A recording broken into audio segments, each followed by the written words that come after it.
কোরআনে আল্লাহ 82 বার বলেছেন আকিমুস সালাহ, বান্দা নামাজ কায়েম করো, নামাজ কায়েম করো। সুতরাং নামাজ আপনার পড়া লাগবেই। আমার ভাই ও বাবাজিরা আমার, ঠান্ডা মাথায় বুঝুন, গভীরভাবে উপলব্ধি করুন। আলোচনা আমার এখানে নয়, মূল দিকে নিয়ে যাব। তবে তার আগে শুধু কয়েকটা মিনিট একটু বুঝে নেন, প্রকৃত ইমানদার হয়ে মরলে আমাদের লাভ কি, আর প্রকৃত ইমানদার না হয়ে যদি মরি আমাদের ক্ষতি কি। আল্লাহর নবী মুহাম্মদুর রাসূলুল্লাহ সাল্লাল্লাহু আলাইহি ওয়াসাল্লাম নবী আমার একটা জানাজাতে অংশ নিয়েছেন। ওই জানাজাতে যাওয়ার পরে আল্লাহর নবী লক্ষ্য করলেন যে মাইয়েতের জানাজাতে আমরা শরীক হয়েছি, ওই ব্যক্তিকে কবরস্থ করা হবে, দাফন করা হবে, কিন্তু তার কবর খোঁড়ার কাজটা তখনো পর্যন্ত সমাধা হয়নি। ভাই নিজেদের ভিতরে ওইভাবে কথা বললে হবে না, ইউটিউবার ভাইদের বলছি ভাই একটু নীরব থাকেন। আমার ভাই ও বাবাজিরা আমার, আল্লাহর নবী মুহাম্মদুর রাসূলুল্লাহ সাল্লাল্লাহু আলাইহি ওয়াসাল্লাম নবী আমার জানাজাতে গিয়েছেন, জানাজায় শরীক হবেন বলে, কিন্তু গিয়ে দেখছেন কবর খোঁড়ার কাজ তখনও রেডি হয়নি। মানুষের জন্য একটু ইতস্ততা করছেন, বিলম্ব করছেন। কবর খোঁড়া হয়ে গেলেই জানাজা হবে। ও আমাদের দেশেও বহুবার ঘটেছে, অনেক জায়গাতে এরকম হয়। নির্ধারিত সময় ঘোষণা হয়েছে, জোহরের নামাজের পর হবে জানাজা, কিন্তু কোন একটা আত্মীয় স্বজন পরিবারের ভিতরে কোন একটা ছেলে অথবা মেয়ে প্রবাস জীবনে থাকে, সেখান থেকে আসতে একটু দেরি হয়ে যাচ্ছে। এর জন্য হয়তো সময়টা পরিবর্তন করা হয়েছে। আধা ঘন্টা কি 1 ঘন্টা পরে ওই জানাজা অনুষ্ঠিত হবে। ও বাবাজি ভাই জানেরা আমার, আল্লাহ পাকের নবী মুহাম্মদুর রাসূলুল্লাহ সাল্লাল্লাহু আলাইহি ওয়াসাল্লাম নবী আমাদের জন্য অপেক্ষা করতেছেন। কবর খোঁড়া কমপ্লিট হলেই তিনি জানাজাতে অংশ নেবেন। আল্লাহ নবী মুহাম্মদুর রাসূলুল্লাহ সাল্লাল্লাহু আলাইহি ওয়াসাল্লামের হাতে লম্বা একটা লাঠি রয়েছে, লাঠি কাঠের টুকরা। নবী আমার ওই কাঠের টুকরাটা নিয়ে জমিনের উপরে এইভাবে দাগ টানতেছেন, লম্বা লম্বি দাগ টানতেছেন। তার মানে কবর লম্বা হয় না গোল হয়? লম্বা। নবী মুহাম্মদুর রাসূলুল্লাহ সাল্লাল্লাহু আলাইহি ওয়াসাল্লাম আমার আপনার নবী ওই লম্বা দাগ টানতেছেন। টানতে টানতে রাসূল আমার সাহাবাদেরকে সম্বোধন করে বললেন, ও সাহাবারা, তোমরা কবরের আযাব থেকে পানা চাও, কবরের আযাব থেকে পানা চাও। নবী তিনবার বললেন। কতবার? 3 বার। রাসূলের একটা অভ্যাস হলো, আমার নবী গুরুত্বপূর্ণ কোন কথা বোঝানোর জন্য নবী সেই কথাটা 3 বার বলতেন। অন্য কথা 1 বার, কিন্তু যে কথাটার গুরুত্ব বেশি সেই কথাটা নবী 3 বার বলতেন। ওয়াজ বোঝেন, আওয়াজ শুনে বাড়ি যাবেন না। আর কোরআন শরীফের ভিতরে মহান আল্লাহ নামাজের কথা 82 বার বলেছেন। তার মানে গুরুত্ব আছে না নেই? আছে। এইবার চিন্তা করেন নামাজ পড়বেন কিনা।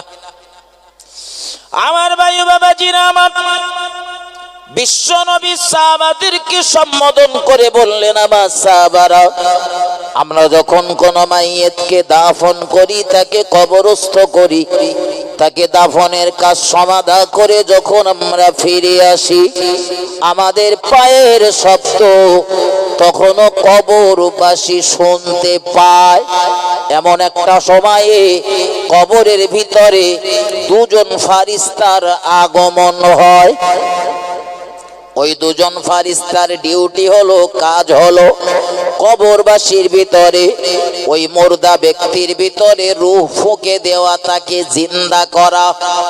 তাকে জীবিত করা, তাকে জীবিত করে নবী বলেন আল্লাহ পাকের ওই ফারিস্তারা আল্লাহ পাকের ওই বান্দা এবং বান্দিকে কবরের ভিতরে বসিয়ে দেন। আমরা তো রেখে আসি শুইয়ে, ফারিস্তারা দেয় বসিয়ে। এবারে নবী বলেন কবরবাসীদের তিনটে প্রশ্ন জিজ্ঞাসা করা হয়। কড়া যে তিনটে প্রশ্ন জিজ্ঞাসা করা হয় ও আমাদের সবার জানা, ঠিক না ভুল কথা বলেন? আরবিতে না জানলেও বাংলায় জানে, সবাই জানে যে কবরে জিজ্ঞাসা করা হবে তিনটে প্রশ্ন। তোমার রবকে, তোমার দিন কি, আর রাসূলকে দেখিয়ে জিজ্ঞাসা করা হবে ইনি কে। ও বাবাজি ভাই জানেন আমার, আল্লাহর নবী বলেন কবরবাসীকে বসিয়ে দেওয়ার পরে প্রথম জিজ্ঞাসা করা হবে মা রব্বুকা, তোমার রব কে। ওই কবরবাসী যদি প্রকৃত ঈমানদার হয়, মুত্তাকি হয়, পরহেজগার হয়, নামাজি হয়, সে যদি আল্লাহওয়ালা হয়, কোরআন সুন্নাহ অনুযায়ী জীবন পরিচালনা করে, যদি দুনিয়া জিন্দেগিতে এক কথায় মহান আল্লাহর প্রকৃত ঈমানদার বান্দা বান্দি যদি হয়, তার জবান থেকে বেরিয়ে আসবে আমার রব হলো আমার আল্লাহ। একটু মহব্বত করে বলুন সুবহানাল্লাহ, আর একটু ভক্তি ভরে বলুন সুবহানাল্লাহ। এরপর তাকে জিজ্ঞাসা করা হবে তোমার দিন কি, সে জবাব দিয়ে দেবে সঙ্গে সঙ্গে আমার দিন হলো ইসলাম। এরপরে দিনের নবী রাসূলুল্লাহ সাল্লাল্লাহু আলাইহি ওয়াসাল্লামকে সুন্দর করে তাকে দেখানো হবে আর দেখিয়ে জিজ্ঞাসা করা হবে ইনি কে। কবরবাসী যদি প্রকৃত মুমিন হয়, তার জবান থেকে বেরিয়ে আসবে ইনি হলেন আমাদের নেতা, আমাদের রাহবার জনাবে মুহাম্মদুর রাসূলুল্লাহ সাল্লাল্লাহু আলাইহি ওয়াসাল্লাম। একটু মহব্বত করে বলুন সুবহানাল্লাহ। ও বাবাজি ভাই জানেরা, যারা আল্লাহর প্রিয় বান্দা হবে, যারা প্রকৃত ঈমানদার হবে, তাদের জবান থেকে এই প্রশ্নগুলোর উত্তর বেরিয়ে আসবে রাদিতু বিল্লাহি রাব্বান ওয়া বিল ইসলামি দীনান আবি মুহাম্মাদিন সাল্লাল্লাহু আলাইহি ওয়াসাল্লাম। আর যারা প্রকৃত ঈমানদার হবে না, যারা অবিশ্বাসী, তাদের কবরে এই তিনটে প্রশ্ন জিজ্ঞাসা করা হবে, এই তিনটে সওয়াল করা হবে, এই তিনটে কোশ্চেন তাদেরকেও জিজ্ঞাসা করা হবে। কিন্তু রাসূল বলেন যারা প্রকৃত ঈমানদার না, যারা মুত্তাকি পরহেজগার না, যারা অবিশ্বাসী, তারা এই প্রশ্নগুলোর জবাব তো দিতে পারবে না, বরং তারা আক্ষেপ করে বলবে হায় আফসোস আমরা জানি না, হায় আফসোস আমরা বলতে পারবো না। মহান রব্বুল আলামিনের প্রিয় নবী জানান মহান আল্লাহ, মহান আল্লাহ শূন্য থেকে মহান আল্লাহ আওয়াজ দিয়ে বলবেন, ফারিস্তাদেরকে ডেকে ডেকে বলবেন ও আমার ফারিস্তারা, মুমিন যখন সঠিক জবাব দেবে, রাসূল বললেন মহান আল্লাহ ফারিস্তাদেরকে ডেকে বলবেন আমার বান্দারা সত্য বলেছে, সঠিক বলেছে, আমার বান্দার কবরের নিম্ন দেশে জান্নাতের বিছানা বিছিয়ে দাও। রাসূল বলেন এরপর মহান আল্লাহ আবারও ঘোষণা করবেন আমার ফারিস্তারা, আমার বান্দার, আমার বান্দির কবর থেকে জান্নাতের একটা সংযোগ করে দাও। বান্দা দুনিয়ার জমিনে কষ্ট করেছে, কষ্ট পেয়েছে, আজ কবরের জিন্দেগিতে বরজাক জগতে আমার বান্দা একটু সুখ আর স্বাচ্ছন্দ্যের সঙ্গে থাক। আরো একবার বলুন সুবহানাল্লাহ। আর যারা জবাব দিতে পারবে না, নবী জানান তাদের কবরে জাহান্নামের বিছানা বিছিয়ে দেওয়া হবে, তাদের কবরের সঙ্গে জাহান্নামের সংযোগ করে দেওয়া হবে।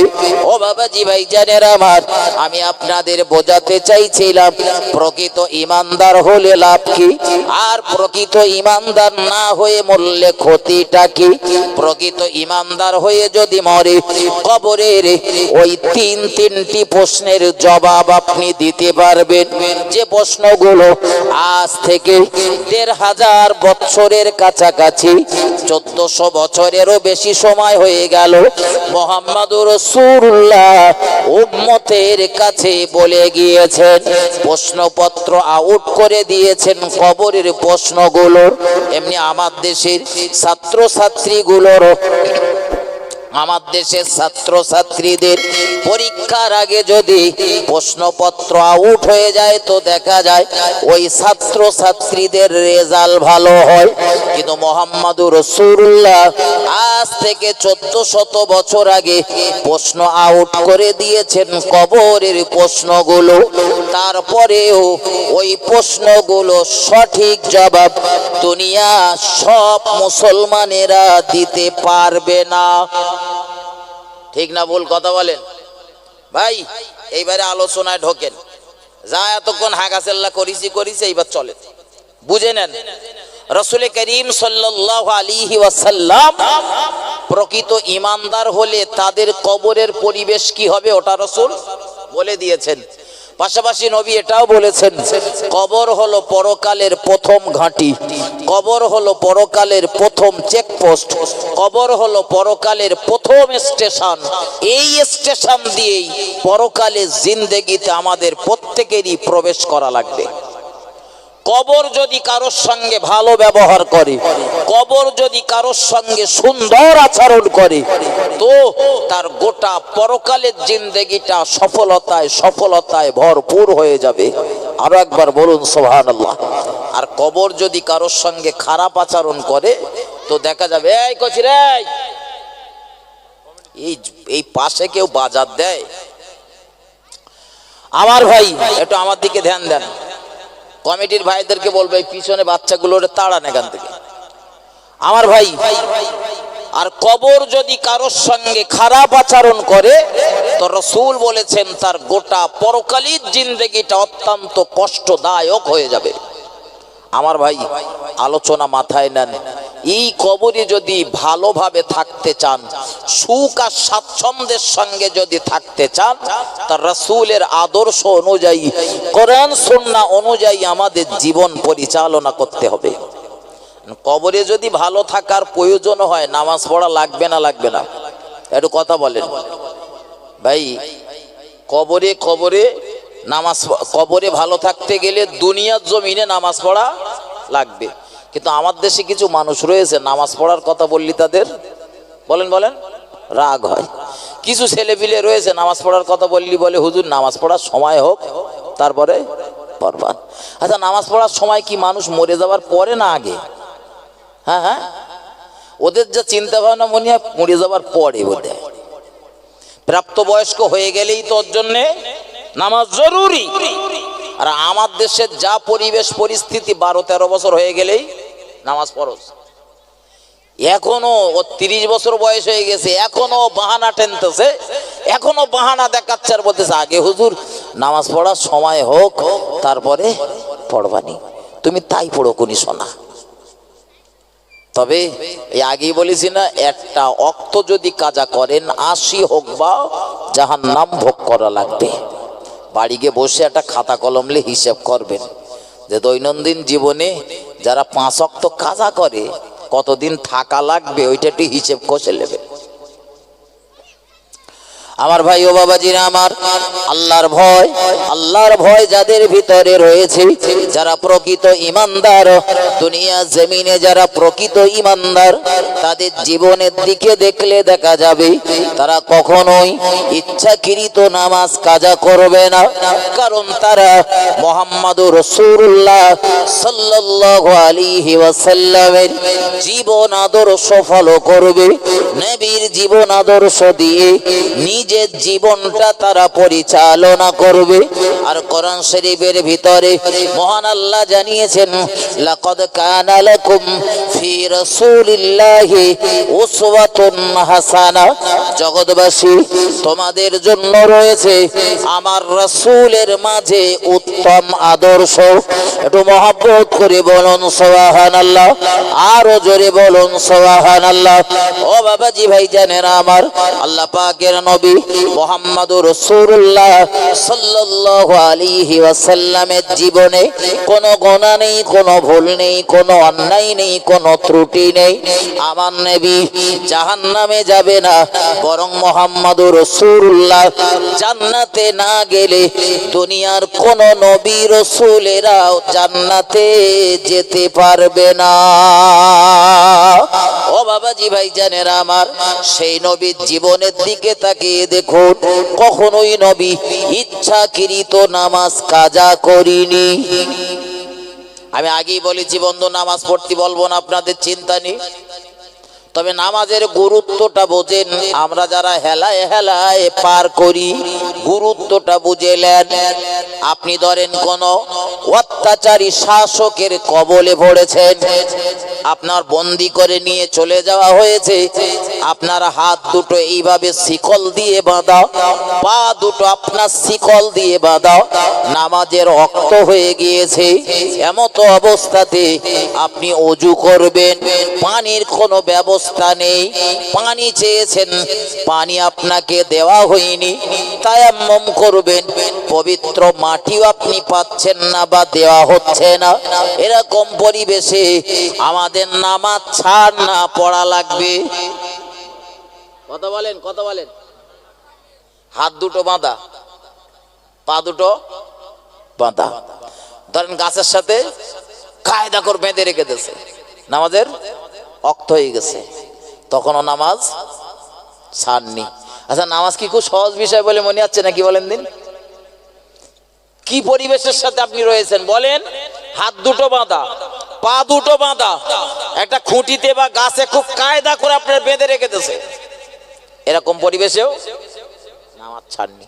আপনি পানি পেলেন না ওযু করার, পানি চেয়েছেন, পাননি, তায়াম্মুম করবেন, একটা শুকনো মাটির দরকার, কি পবিত্র মাটির দরকার, সেটাও পেলেন না। এমন পরিবেশেও আপনাকে নামাজ পড়া লাগবে।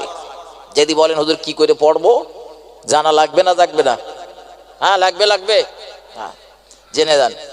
তখনকার ক্ষেত্রে আপনার করণীয় কর্তব্য হলো, ভাই আপনার নিয়ত করতে হবে যে আমি ওযু করতেছি পানি দ্বারা। কি দ্বারা? পানি আছে কাছে, কাছে আছে, কাছে আছে নেই, কিন্তু মনে মনে নিয়াত করুন যে আমি পানি দ্বারা ওযু করতেছি।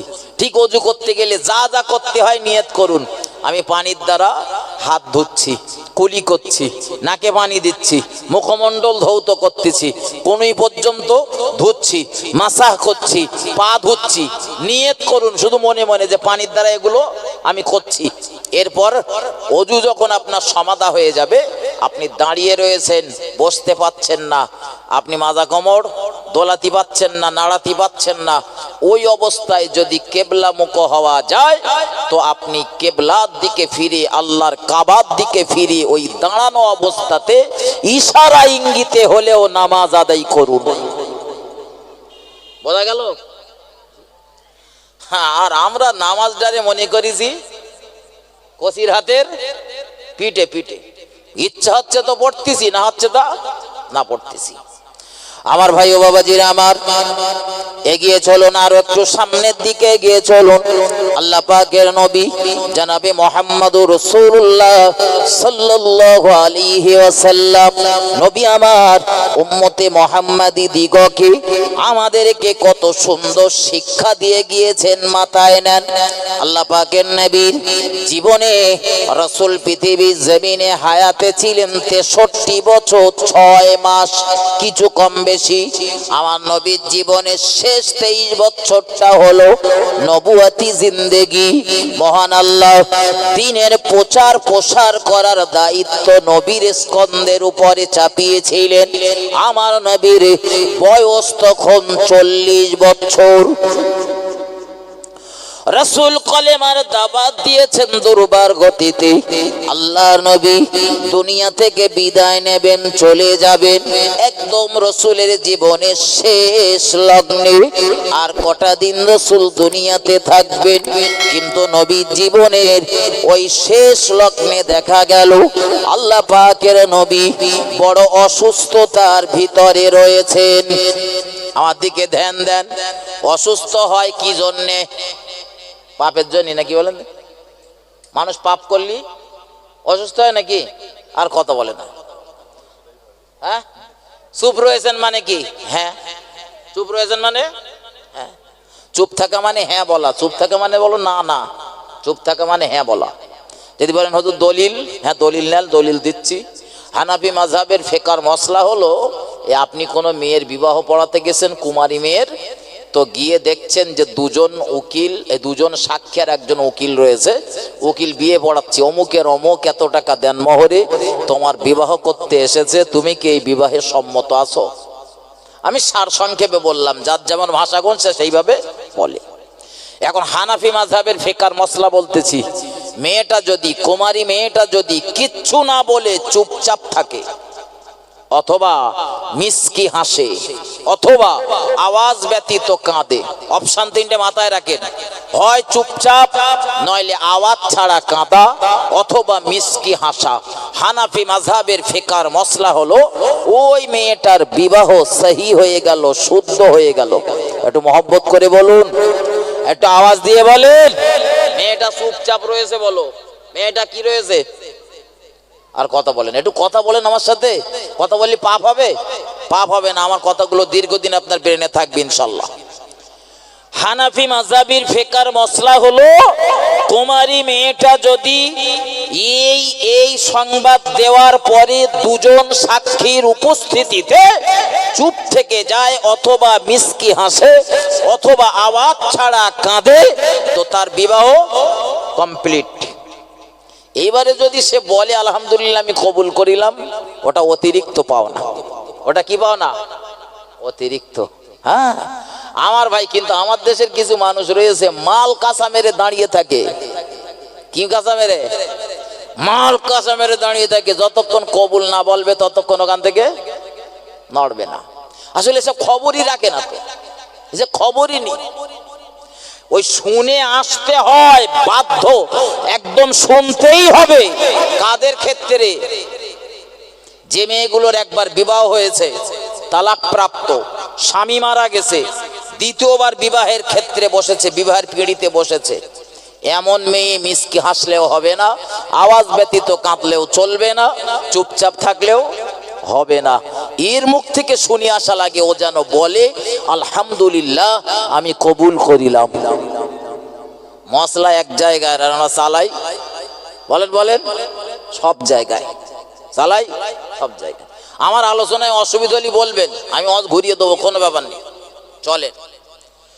আল্লাহর নবী মুহাম্মদুর রাসূলুল্লাহ সাল্লাল্লাহু আলাইহি ওয়াসাল্লাম, নবী আমার অসুস্থ হয়ে রয়েছেন।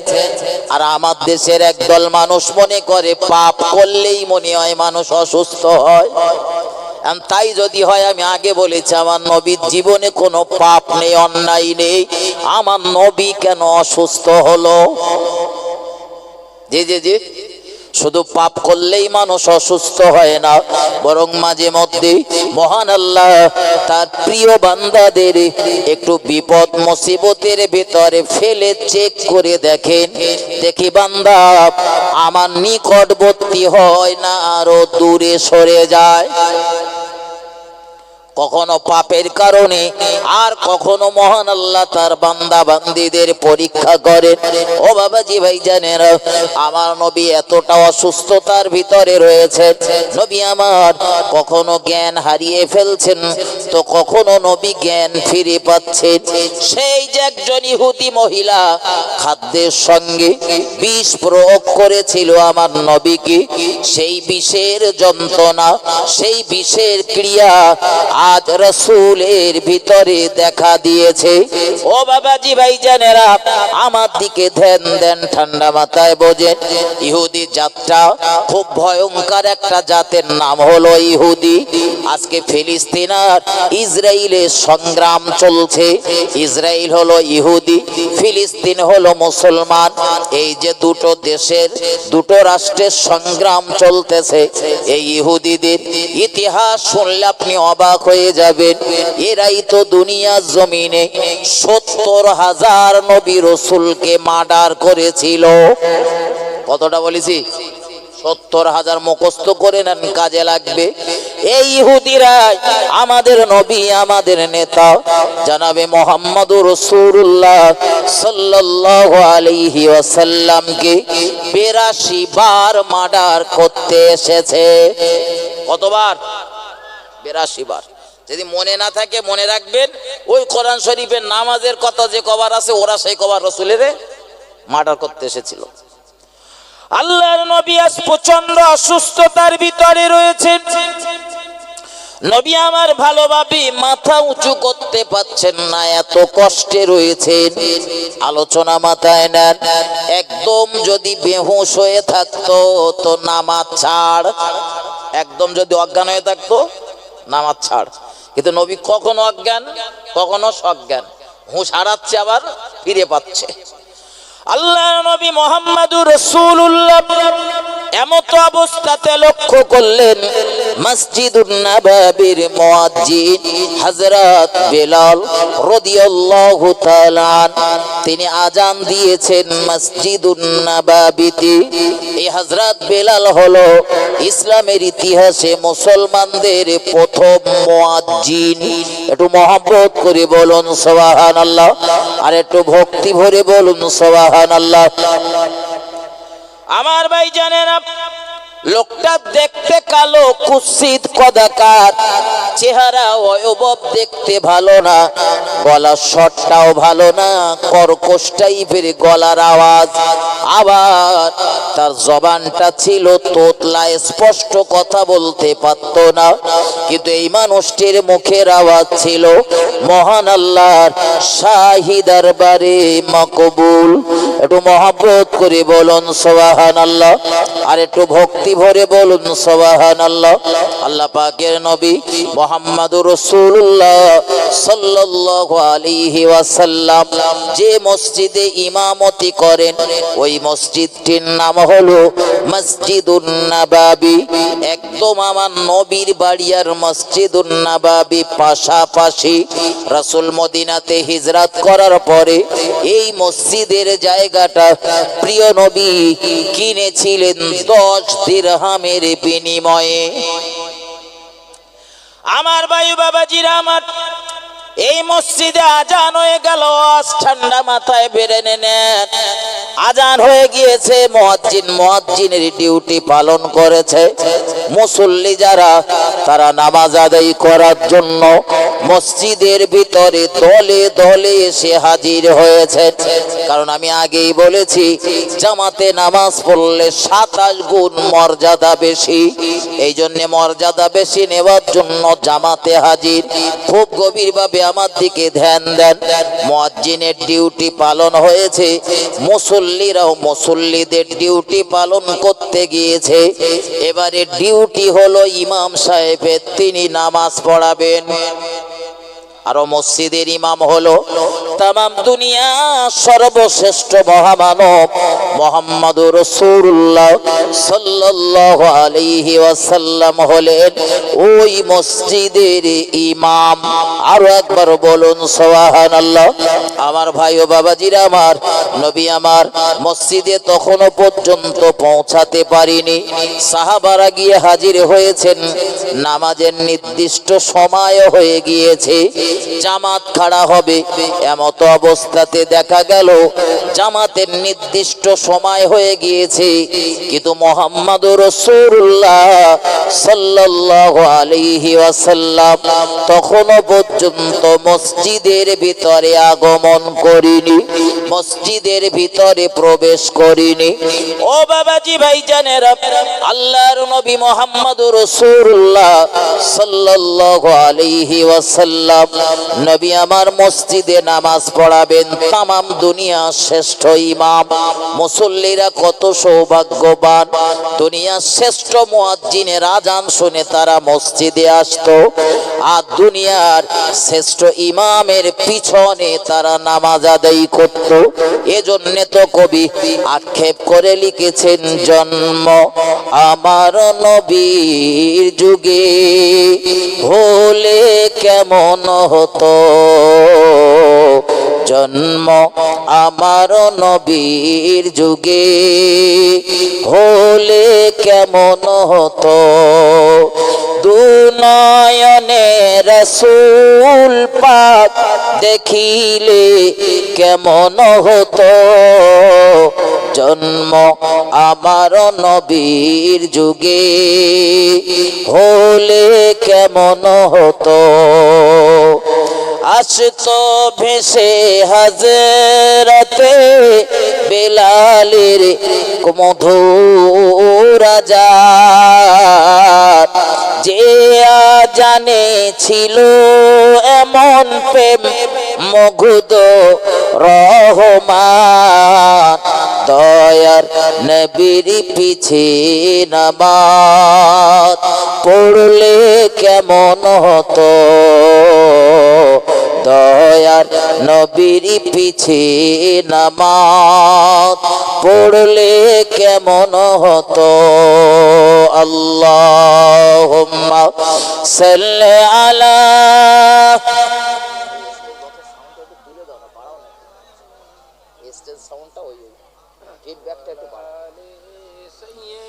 ওয়ালা আলি সাইয়্যিদিনা।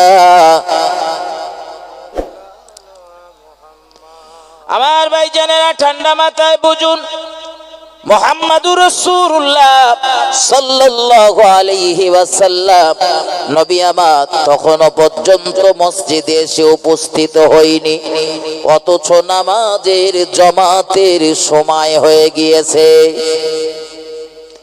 অনেকটা সময় পেরিয়ে যাচ্ছে জামাতের নির্দিষ্ট সময় থেকে, কিন্তু মুহাম্মাদুর রাসূলুল্লাহ মসজিদুন নববীতে তখনও ঢোকেনি। আমাদের মসজিদগুলোতে অনেক সময় দেখা যায় নির্দিষ্ট জামাতের নামাজের সময় রয়েছে, ইমাম সাহেবের যদি 2-3 মিনিট আসতে দেরি হয়ে যায় তো তখন আমাদের অনেক মুসল্লিরা ব্রেন ঠিক থাকে না, মসজিদের ভিতরে হাঁকাচেল্লা শুরু করে দেই। পরিবেশ পরিস্থিতি একটু মানিয়ে নেবেন, কখনো তো এমনও হতে পারে জামাত খাড়া করবে ইমাম সাহেব, সময়ও হয়ে গেছে কিন্তু ইমাম সাহেবের ইস্তেঞ্জার চাপ লেগেছে, পেশাবের চাপ লেগেছে, কি পায়খানা লেগেছে। এখন ইমাম সাহেব পেশাব পায়খানা চেপে যদি নামাজ পড়ায়, নামাজ তো হয়ে যাবে মাকরুহ। ইমাম জানে ওটা আপনার হয়তো জানা নেই, ওজন্য ইমাম জলদি করে ওযু করতে গিয়েছে, ইস্তেঞ্জা করতে গিয়েছে, 2-3 মিনিট দেরি হয়ে গেছে। তো আমার দেশের কিছু মুসল্লি রয়েছে না বুঝেই মন্তব্য করবে, তখন এতক্ষণ আর হুজুরির পেশাব ফেরার সময় হয়নি, আছে না নেই?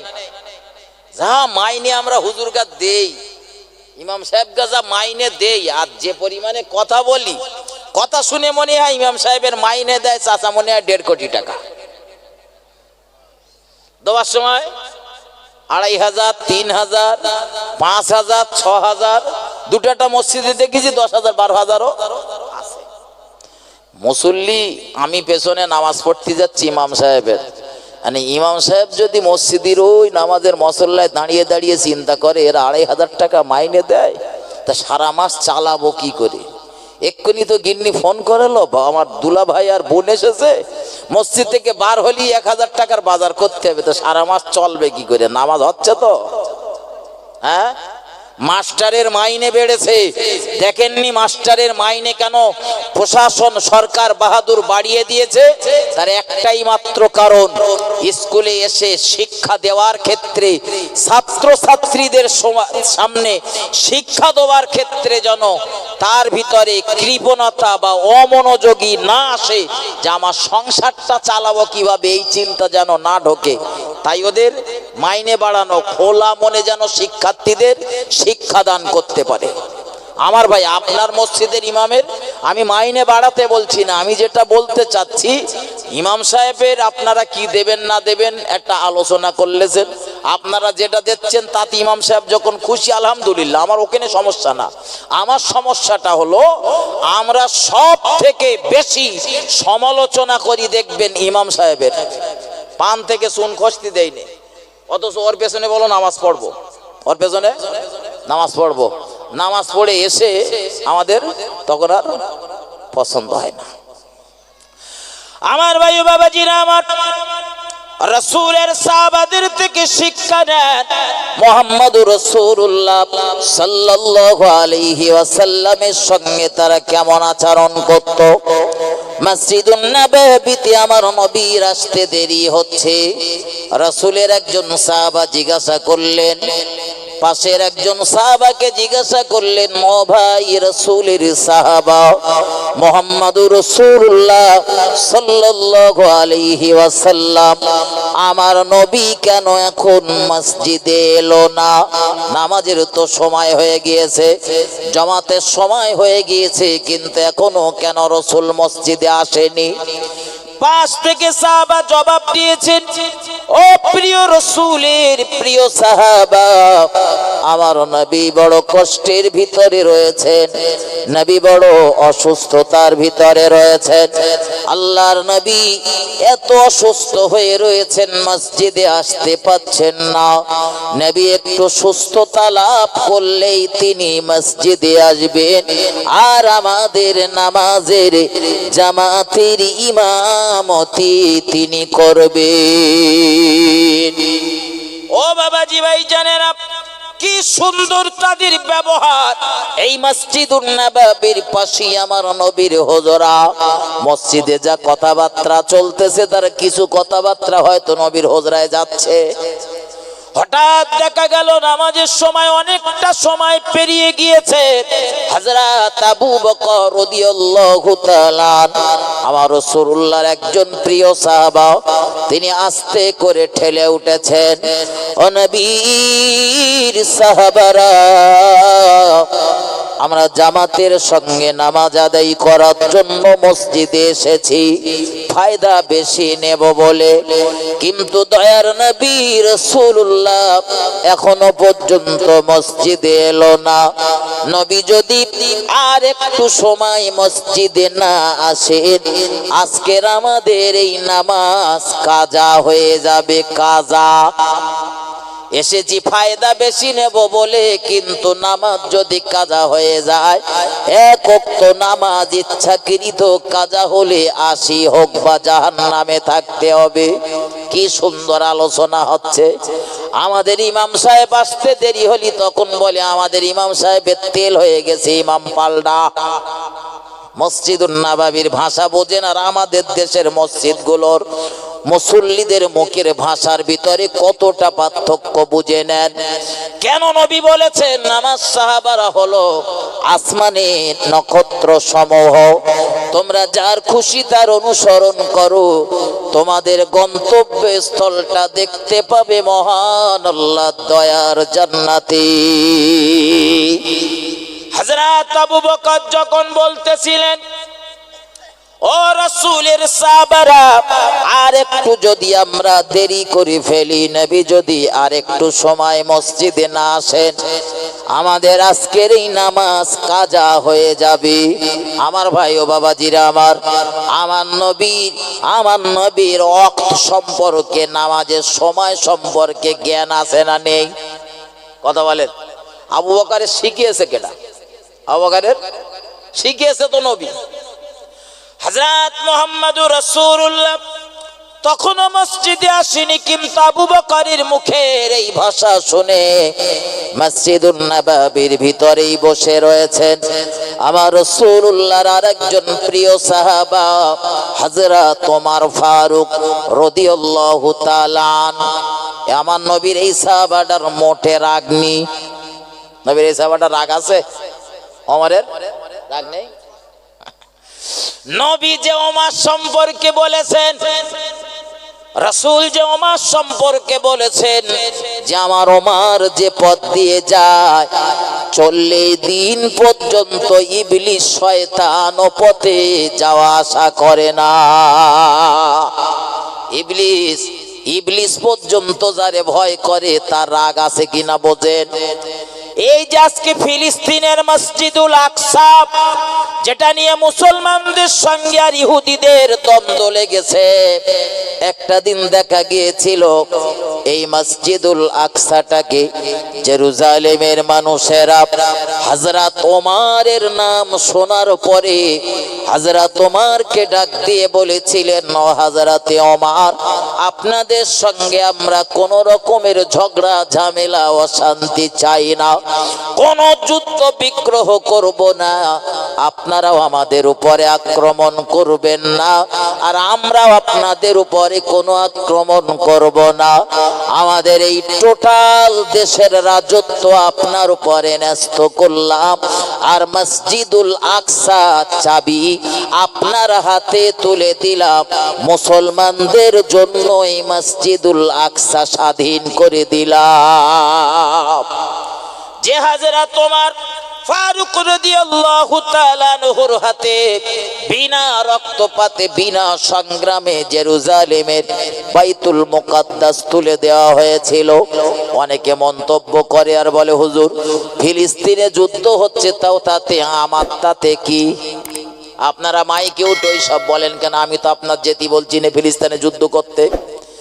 কিন্তু ফিলিস্তিনের এই মসজিদুল আকসার ইতিহাসের সাথে আমাদের ইমানদারদের মুসলমানদের ইতিহাস তো জড়িয়ে রয়েছে।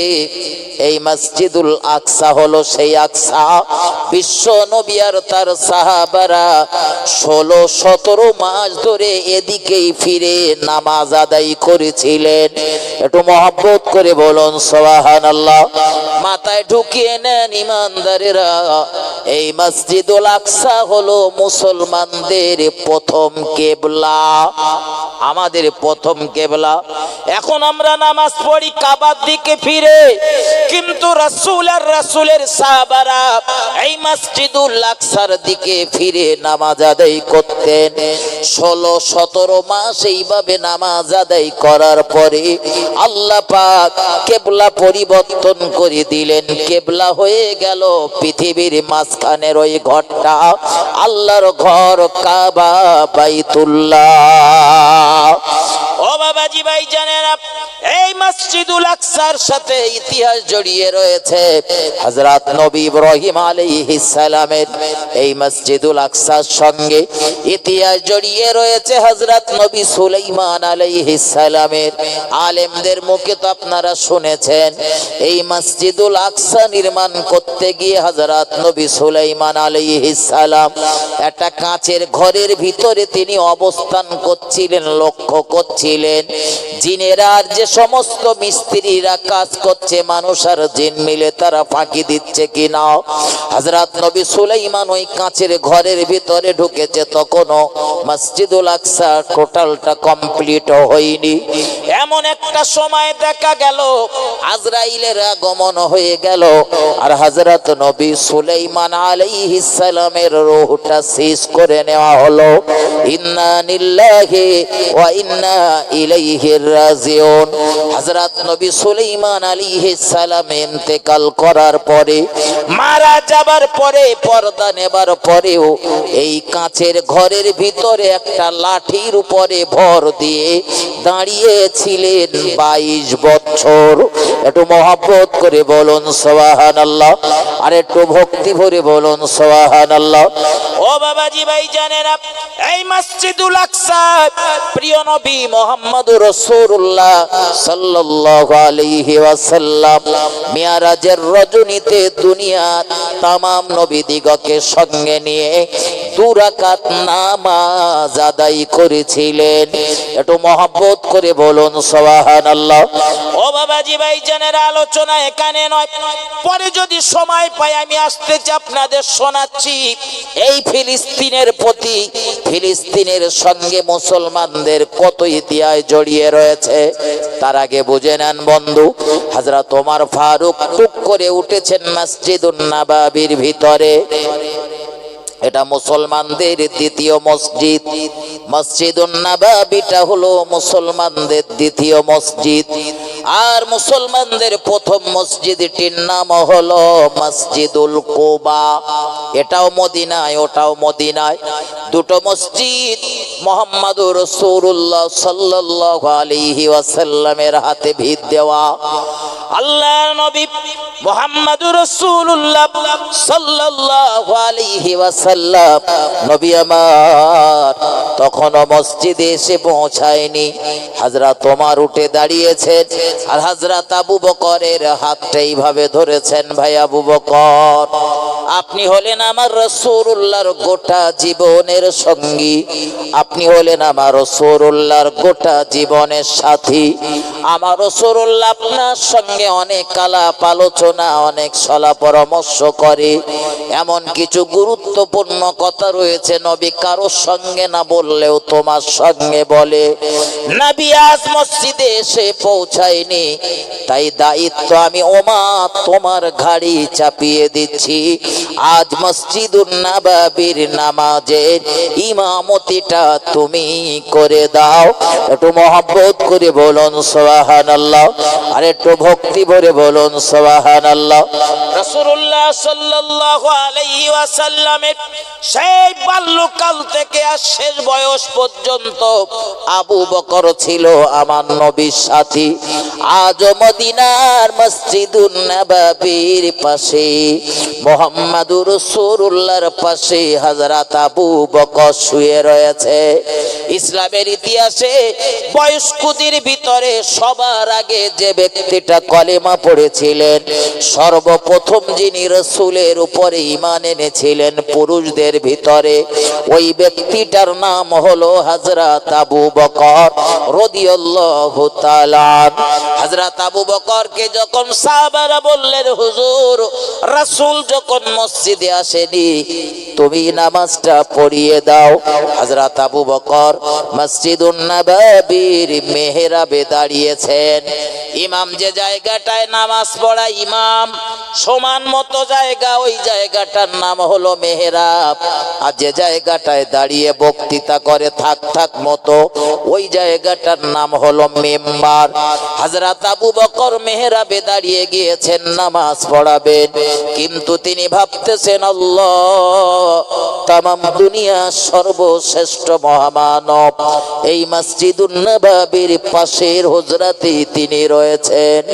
আল্লাহ যিনি আমায় শিখিয়েছেন ইসলাম ধর্ম অবলম্বী হতে, যিনি আমায় দেখিয়েছেন কোনটা জান্নাতের পথ আর কোনটা জাহান্নামের পথ, রব্বুল আলামিন আল্লাহ এই দুনিয়ার জমিনে অন্ধকারের ভিতর থেকে যিনি বার করে এনে আমায় আলোর পথটা দেখিয়েছেন, সেই মুহাম্মদুর রাসূলুল্লাহ এত অসুস্থ এই মসজিদুন নববীর পাশে রয়েছেন।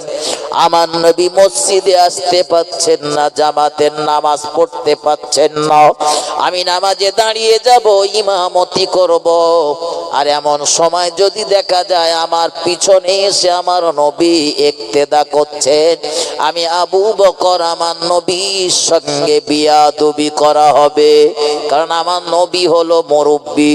আল্লাহর হাবিবের কত ইজ্জত, রাসূল তো হাদিস শরীফের ভিতরে বলেছেন, যারা ছোটদের স্নেহ করে না আর বড়দের শ্রদ্ধা করে না, নবী বললেন ওরা আমার কেউ না, ওরা আমার কেউ না। চাচা হয়তো নামাজ পড়ে কিন্তু ছোটদের স্নেহ করে না, নবীর কথা অনুযায়ী উনি নবীর কেউ না। আমার ভাই ও বাবাজিরা আমার মতো বেয়াদব হলেও চিন্তা করতো না, কিন্তু আবু বকরের মতো হযরত আবু বকরের মতো আদব বলা সাহাবা বলে তিনি চিন্তা করছেন, দাঁড়িয়ে গিয়েছেন, কিন্তু ভাবতেছেন আল্লাহ রাসূল যদি মসজিদে এসে আমার পিছনে ইক্তেদা করে, আমি আবু বকর রাসূলের সঙ্গে আমার বড় বেইজ্জতি হবে। এসেছি মসজিদুন নববীতে আমি রাসূলের পিছনে নামাজ আদায় করব বলে, কিন্তু একদম পরিবেশ পরিস্থিতি পাল্টে গেল। আমি নামাজের ইমামতি করবার হয়তো সম্ভবত নবী চলে আসবে আমার পিছনে জামাতে নামাজ আদায় করবে। এজন্য তিনি মসজিদুন নববীর গেটের দিকে, দরজার দিকে একবার তাকিয়ে দেখে নিলেন নবী আসতেছেন আসছেন কিনা। রসুল যদি আসেন তো তিনি আর নামাজে দাঁড়াবেন না, নবী দাঁড়াবেন। গেটের দিকে তাকিয়ে দেখলেন রসুলের আসার কোনো লক্ষণ দেখা গেল না। হযরত আবু বকর নামাজ শুরু করেছেন, দেখা গেল মসজিদের ভিতরে কোলাহল, হই হট্টগোল শুরু হয়েছে। তার মানে মুহাম্মদুর রাসূলুল্লাহ সাল্লাল্লাহু আলাইহি ওয়াসাল্লাম মসজিদের ভিতরে প্রবেশ করেছেন। ও বাবাজি ভাইজানেরা, দেখা গেল দুনিয়ার সর্বশ্রেষ্ঠ মহামানব জান্নাত যিনি উদ্বোধন করবেন, জান্নাতীদের পতাকা যে নবীর হাতে থাকবে, আমার আপনার নবী, নূর নবী, মায়ার নবী, রহমাতুল লিল আলামিন নবী আমার দুজনের কাঁধের উপরে ভর দিয়ে মসজিদের ভিতরে প্রবেশ করেছেন। আরো একবার বলুন সুবহানাল্লাহ। নবী দুজনের কাঁধে ভর দিয়ে মসজিদে এসেছেন, মানে নবী পুরো সুস্থ না অসুস্থ? কথা বলেন, অসুস্থ। সুস্থ যদি হয় দুজনের কাঁধে ভর দেওয়া লাগবে কেন? একা একাই চলে আসবে। কত অসুস্থ বোঝেন, অজ বুঝে বাড়ি যান, শুধু আওয়াজ শুনে বাড়ি গেলে হবে না, অজ বুঝতে হয়। জি, রসুল কত অসুস্থ, তিনি মসজিদে নামাজ পড়তে এসেছেন দুজনের কাঁধে ভর দিয়ে। আমার দেশের কিছু মানুষ রয়েছে ফুসকুরি হলেও নামাজ পড়ে না, ফুসকুরি ফুসকুরি। কিছু লোক রয়েছে ফুসকুরি হওয়া লাগে না তাও নামাজ পড়ে না। আর নবী দুজনের কাঁধে ভর দিয়ে মসজিদে এসেছেন নামাজ পড়বে বলে এসেছেন।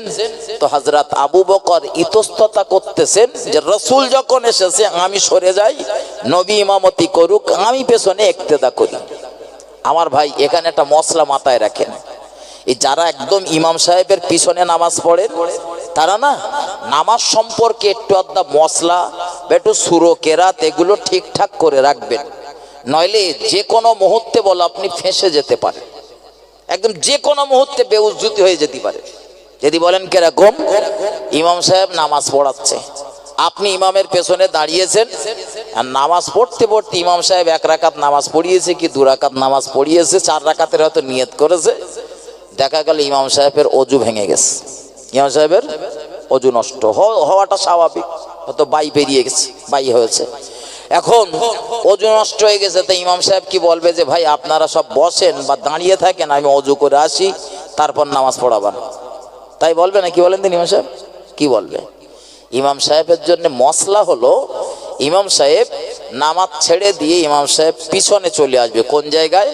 একদম ইমামের পিছনে প্রথম কাতারে যে ব্যক্তিটা ইমামের পেছনে দাঁড়িয়ে রয়েছে ওই ব্যক্তিটারে ধরে ইমাম তুলে দেবে ইমামের জায়গায়, আর ইমাম চলে আসবে ওই জায়গায়। এবারে যদি আরো কাতার থাকে তো ইমাম ওই পেছনের কাতারের একজনকে তুলে সামনে দেবে, ইমাম পেছনে যাবে, এইভাবে ইমাম আস্তে আস্তে বেরিয়ে চলে যাবে অজু করতে। আর ততক্ষণ নামাজ পড়াতে হবে যে ব্যক্তিটার ইমাম ঠেলে দিয়ে চলে গেছে ওই লোকটা, বুঝতে পেরেছেন? এখন ও লোকটা ধরেন কিচ্ছু জানে না, সুবহানাল্লাহ ছাড়া আর কিচ্ছু জানে না। আর এশার 4 রাকাত ফরজ নামাজের ইমাম সাহেব নিয়ত করেছে, প্রথম রাকাতে সূরা ফাতিহার পরে একটা কেরাত করেছে, দ্বিতীয় রাকাতে উঠেছে, ওযু নষ্ট হয়ে গেছে, উঠতে উঠতেই ধরেন ওযু নষ্ট হয়ে গেছে। এখন এমত অবস্থায় ইমাম সাহেব বেরিয়ে যাচ্ছে, আর ওই পেছনে সুবহানাল্লাহ মার্কা ওই মুসল্লি দাঁড়িয়ে রয়েছে। এখন ভাই ওনার তো গিয়ে দ্বিতীয় রাকাতে সূরা ফাতিহা তার সাথে একটা কেরাত মেলানো লাগবে, লাগবে না লাগবে না? কথা বলেন। জি, তো উনি তো সুবহানাল্লাহ ছাড়া আর কিচ্ছু জানে না, উনি কি করবে বলেন বলেন? সুবহানাল্লাহ সুবহানাল্লাহ সুবহানাল্লাহ এই বলবে নাকি? হ্যাঁ, বললে আবার অনেকে গাল দেয়, অনেকে রাগ করে। আমি বলতে চাই আপনার বিশ্বাস করুন, প্রথম কাতারে নামাজ পড়া মর্যাদা বেশি, কিন্তু একদম ইমামের পিছনে যে লোকটা দাঁড়াবেন একটু নামাজ সম্পর্কে জানেন বোঝেন সেরকম লোক দাঁড়াবেন। যদি কোনোদিন দেখা যায় প্রথম চালকের সমস্যা হয়েছে তো 5 থেকে 500 চালক গিয়ে যেন সমাধান করে দিতে পারে, জামাতটা কমপ্লিট হয়ে যায়। এজন্য একটু সজাগ হবেন, সজাগ হবেন। নামাজের মশলা মশাইল একটু জানবেন, বুঝবেন, সূরা কেরাতগুলো একটু মুখস্থ করে নেবেন। একটু দরুদ শরীফ আল্লাহুম্মা আল্লাহুম্মা সাল্লি আলা সাইয়্যিদিনা মাওলানা ওয়া আলা আলি সাইয়্যিদিনা। কবর তোমার খবর শুনে আমার চোখের পানি ঝরে, জেগিয়েছে তোমার বুকে আর ফেরেনি দেশে। আল্লাহুম্মা সাল্লি আলা সাইয়্যিদিনা ওয়া আলা আলি সাইয়্যিদিনা। আমার ভাইজানেরা ঠান্ডা মাথায় বুঝুন, আল্লাহর নবী মুহাম্মদুর রাসূলুল্লাহ সাল্লাল্লাহু আলাইহি ওয়াসাল্লাম নবী আমার মসজিদে প্রবেশ করেছেন। হযরত আবু বকর পিছিয়ে আসবেন, পিছন টান মারবেন সিদ্ধান্ত নিয়েছেন, কিন্তু দয়ার নবী রাসূলুল্লাহ সাল্লাল্লাহু আলাইহি ওয়াসাল্লাম ইশারা করে ইঙ্গিতে বললেন, আবু বকর পিছনে আসার দরকার নেই, একটুখানি চেপে দাঁড়াও, আমি রাসূলুল্লাহ তোমার পাশে বসে বসে নামাজ আদায় করব। ও আজ ভালোভাবে বোঝেন বন্ধু, আল্লাহর নবী এত কষ্টের ভিতরে রয়েছেন, এত অসুস্থ, একা আসতে পারলেন না। নবী দুজনের কাঁধে ভর দিয়ে মসজিদুন নববীতে প্রবেশ করেছেন, আর আবু বকরের পাশে বসে বসে নামাজ আদায় করেছে। আমার নবীর এই নামাজ আদায় করতে গিয়ে চেয়ার টেবিলের দরকার হয়েছে। একটু কথা বলেন, আমার দেশের কিছু মানুষ রয়েছে চেয়ার টেবিল ছাড়া নামাজ পড়তে পারে না, আছে না নেই? আছে না? এ রোগ যেখানে দেখা দিয়েছে আমি তাদের বলতেছি, আপনার খারাপের জন্য না ভালোর জন্য বলতেছি। চেয়ারে নামাজ পড়ার নিয়ম শরিয়াতের কোন জায়গায় লেখা নেই, লেখা নেই। এজন্য চেয়ারে নামাজ পড়তে গেলে আমি আপনার নিষেধ করছি না, আপনার নামাজ হবে কি হবে না আল্লাহ ভালো জানে, তবে চেয়ারে নামাজ পড়তে গেলে কটা পদ্ধতি অবলম্বন করতে হয়। আর আমার জানা মতে যারা চেয়ারে নামাজ পড়ে অধিকাংশ ব্যক্তি সেই পদ্ধতি মানে না, তার মানে তার নামাজ হচ্ছে। বুঝে নেন, যদি বলেন সেই পদ্ধতিগুলো কি, ভাই আপনি হয়তো বলবেন রাসূলের পিরিয়ডে চেয়ার ছিল না তাই হয়তো নবী চেয়ারে নামাজ পড়িনি, এ কথা বলবেন, কিন্তু আমি বলছি নবীর পিরিয়ডে চেয়ার ছিল, সব পিরিয়ডেই চেয়ার ছিল। আপনারা আলেমদের মুখে শুনেছেন, আমার ক্যাসেটেও হয়তো অনেকে শুনেছেন যে রাসূল করিম সাল্লাল্লাহু আলাইহি ওয়াসাল্লামের দাদুর জন্য কাবার চত্বরে কাবার চাতোয়ানে একটা চেয়ার, একটা সিংহাসন ছিল, রাসূলের দাদু ওই চেয়ারটাতে বসতেন। যে নবীর দাদুর পিরিয়ডে যদি চেয়ার থাকে তা নবীর পিরিয়ডে ছিল ছিল না? তাহলে নবী চেয়ার ব্যবহার করেনি, আপনি চেয়ার কোথায় পেলেন? বললি বলবে হুজুর কাবা শরীফে দেখে এসেছি, মদিনা শরীফে রয়েছে। মদিনার কাবা মুসলমানদের দলিল না, কোন দেশ মুসলমানদের জন্য দলিল না, কোন ব্যক্তি মুসলমানের জন্য দলিল না। যদি বলেন যে না কাবা মুসলমানদের দলিল না, না কাবা আমাদের কেবলা, মুসলমানের দলিল না। বোঝেন, মুসলমানদের দলিল হলো কোরআন, হাদিস, ইজমা, কিয়াস। কোরআন, হাদিস, ইজমা, কিয়াস, এই চারটে হলো মুসলমানদের দলিল। এই চারটে যদি বলে ঠিক তো ঠিক, চারটে যদি বলে ভুল তো ভুল।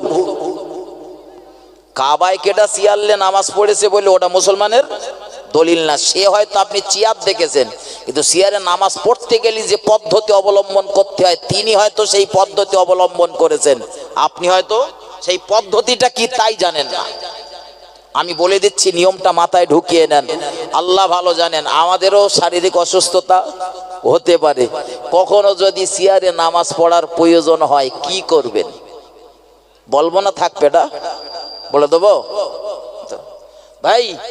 এই চেয়ারে রসুল নামাজ পড়িনি মানে নামাজ পড়ার কোনো পদ্ধতি নেই। নামাজ পড়ার পদ্ধতিগুলো নেন, একদম আমার দিকে ধ্যান দেন। সুস্থ রয়েছেন, দাঁড়িয়ে নামাজ পড়েন, একটু অসুস্থ, দাঁড়াতে পাচ্ছেন না, বসে নামাজ পড়ুন। আরো অসুস্থ হয়ে পড়েছেন, বসতেও পাচ্ছেন না, তো মাজা পেড়া করে যদি সম্ভব হয় নামাজ পড়েন। তাও যদি না পারেন, উঠতেই পাচ্ছেন না, শুয়ে রয়েছেন, তার ওঠার ক্ষমতা নেই, ইশারা ইঙ্গিতে হলেও নামাজ আদায় করুন। অনেকে বলে হুজুর আমার মাজা ভাঙে না, আমি ভালো করে বসতে পারিনি, সেজদায় দিতে পারিনি। তাদের জন্যে প্রয়োজনে কাবা শরীফের দিকে পা দুটো খেলিয়ে দিতে হবে। এইটা তো কাবা, তা আমি কিছুক্ষণের জন্য বোঝানোর জন্য বলছি, ধরেন এইটা কাবা, এই কাবার দিকে পা দুটো খেলিয়ে দিয়ে বসে পড়েন। এবারে বসে ইশারা ইঙ্গিতে আপনি নামাজ আদায় করুন। চেয়ারের গল্পের মধ্যে আছে আছে আছে নেই। এইবারে বোঝেন চেয়ারে নামাজ পড়তে গেলে কি করতে হবে। চেয়ারে নামাজ পড়তে গেলে আমাদের জন্য জরুরি হলো এলাকার কোনো ভালো একজন মুফতি সাহেবের কাছে যাওয়া লাগবে। কার কাছে? ভালো মুফতি সাহেবের কাছে। সবাই মাথায় নেন কথাটা, কাজে লাগবে আপনাদের। কোন ভালো মুফতি সাহেবের কাছে আমাদের যাওয়া লাগবে। গিয়ে সেই মুফতি সাহেবের কাছে একটা কাগজে সুন্দর করে লিখে দেবেন যে মাননীয় মুফতি সাহেব মহাশয়, আমি সারাদিন সাইকেল চালাই, তখন আমার কোনো সমস্যা হয় না। ঘন্টার পর ঘন্টা যখন মাটি কাটি তখন সমস্যা হয় না। হাট বাজারের প্যাকেট নিয়ে যখন হাটের থেকে বাড়ি আসি তখন সমস্যা হয় না। বাড়ির যত কাজ কাম রয়েছে দর্গে হেঁপে ঝুঁকে করি, ওগুলোই কোনো সমস্যা হয় না। যত সমস্যা আমার নামাজ পড়তে গেলি তখন মাজা কোমর ভাঙে না। তাই একটু চেয়ার পানা না হলে যেন বাবু বাবু পানা দেখায় না, তাই আমি একটু চেয়ারে নামাজ পড়বো বলে নিয়ত করতেছি। ঠিক কোনটা সুবিধে আর কোনটা অসুবিধে ওইটা বর্ণনা করে এইবারে তলায় মুফতি সাহেবের কাছে জানতে চান, হুজুর আমি তো একটু চেয়ারে নামাজ পড়বো বলে নিয়ত করেছি, তা চেয়ারে নামাজ আমি কি পড়তে পারবো? আপনি অনুমতি দিলি পড়বো, অনুমতি না দিলি পড়তে পারবো না।